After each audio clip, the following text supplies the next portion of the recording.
guys, this is the co-host Niko Brown from Culture Couture Podcast, and I'm here with my segment, The Glow Up.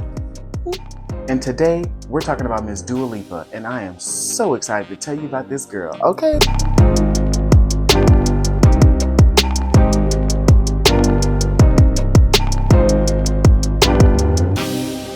On August 22nd, 1995, Miss Lipa, she grew up in West Hempstead, London. She was musically inclined at a really young age. I think she started singing at 5 years old, but she was heavily musically influenced by her father, who was in a rock band called Otis. And shortly after that, she started doing covers and started singing.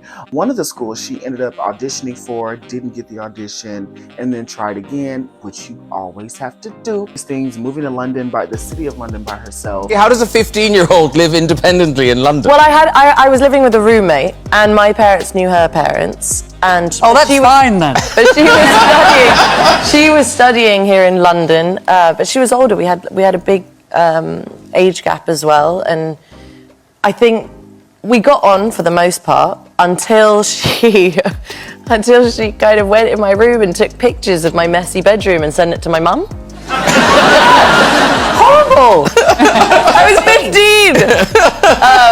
But it was good. I mean, you know, me and my parents, we have such an amazing relationship, and we're so close, and they put a lot of trust in me. So I really tried to be as good as possible. And, you know, uploading songs on YouTube and SoundCloud and things like that. So I thought that was pretty progressive of somebody who really wanted the career that they always dreamed of. You know what I'm saying? And so with that, Miss Dua Lipa landed herself and with a contract from Miss Warner Brothers, and she just started making music. All of her music has been amazing. We need another Madonna. We need a huge female artist. Whoa, the stars really aligned. So yeah, that was it. And we offered straight away. It got a little bit hairy. A couple of other labels heard about her and tried to offer, but she loved the idea of coming to a label where she could be the next big female artist, and we didn't have anything in her lane, and she'd have my undivided attention and the label's undivided attention,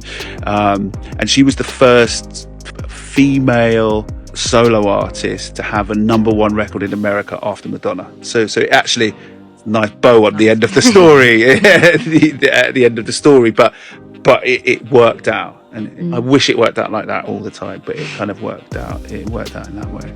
With all of that beautiful music, she was winning awards for Best Female Artist of the Year, Best Breakout Artist of the Year, and I believe that was in 2018.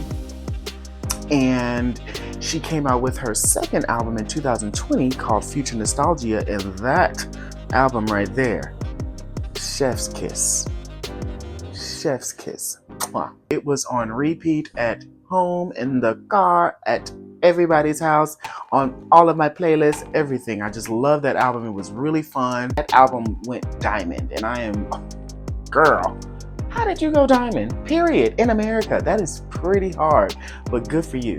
And on top of Miss Dua Lipa just winning, okay, she made 2 songs, the Dancing Night Away. Y'all know the song. It's Dance. But it was in the Barbie movie. And if you were paying attention, she was also in the Barbie movie.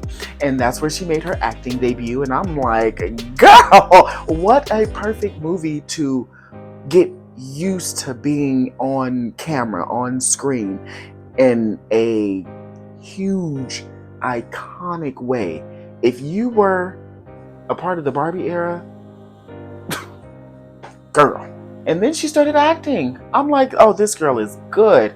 She did a bunch of singles in between there. She's had a couple of like speed up albums from the Future Nostalgia album. And then she just came out with one of her new albums. I literally just started listening to it like 2 days ago. So I'm like obsessed. And subsequently, with all of that being said, I'm so happy that I was able to come to you guys and report on Miss Dua Lipa, because she has been a favorite of mine for a while, and I just wanted to go ahead and share that with you guys. And I can't wait to show you guys more topics and more people that we're going to talk about, because there are more.